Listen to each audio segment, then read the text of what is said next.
Welcome back, true crime enthusiasts. Today, we're delving into the chilling depths of a real-life mystery that gripped a community and shocked the nation. In this video, we're uncovering the haunting tale of the Green River Killer, a name that sent shivers down the spines of an unsuspecting town.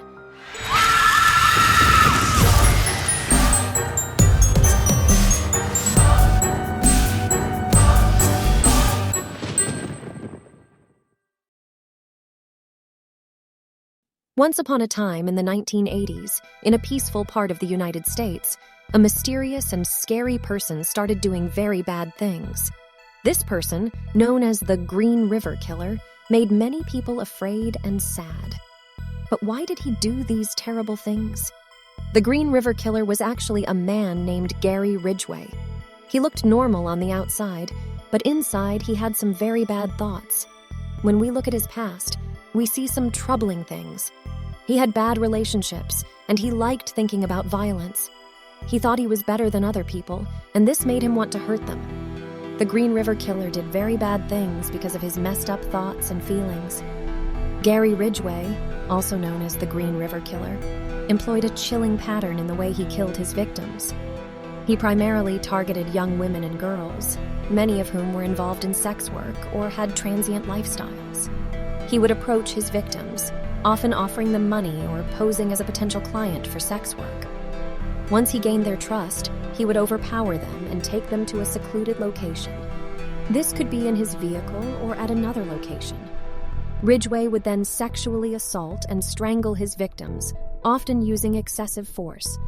Ridgway's method of killing varied, but strangulation was a common thread in his crimes. He would typically strangle his victims with his hands or ligatures, often using items like clothing or cords. After the killings, he would dispose of their bodies in remote outdoor areas, often near rivers or wooded locations. This was an attempt to hinder the discovery of the remains and delay identification. The disturbing pattern of the Green River Killer's murders extended over a long period of time, during which he managed to evade capture. His methodical approach and calculated disposal of evidence allowed him to continue his crimes undetected for many years, leaving a trail of tragedy and heartbreak in his wake. Gary Ridgway, the Green River Killer, was able to evade capture for a significant amount of time due to several factors. Many of his victims were involved in sex work or had transient lifestyles, which made them less likely to be immediately reported missing. This made it easier for Ridgway to avoid suspicion and continue his crimes. Ridgway sometimes changed his methods of killing, making it harder for law enforcement to identify a consistent pattern and link the crimes.